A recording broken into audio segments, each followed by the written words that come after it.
I want to ask respectfully all leaders and all of us Kenyans, we must say no to violence. We must say no to loss of life. We must say no to destruction of property.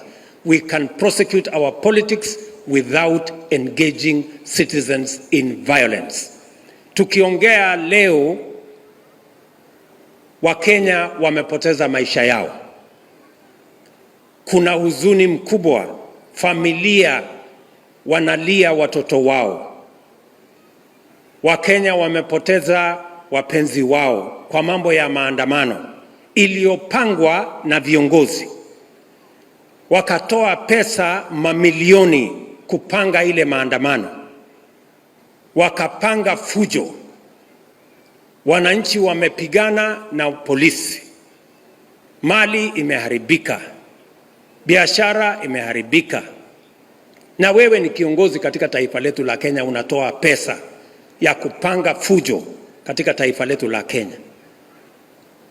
Sisi tunasikitika sana, and we stand with the families that have lost their children.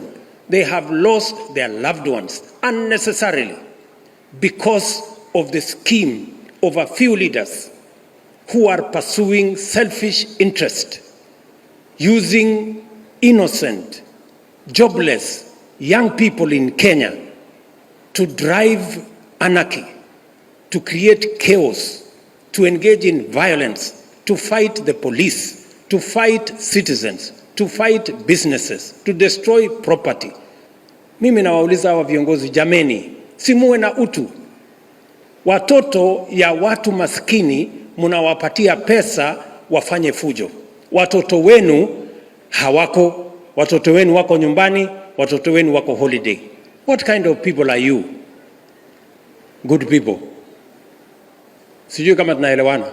Kama hawa watu wangekuwa na ukweli, si wangeleta watoto wao wakuje wawapiganishe na polisi na kuwabebesha mawe?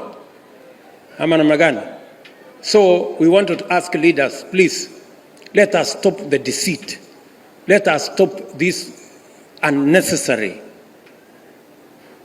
confusion that we are bringing in the Republic of Kenya. The one thing we must all agree is that whatever it is, violence must not be part of the equation of the politics of the Republic of Kenya.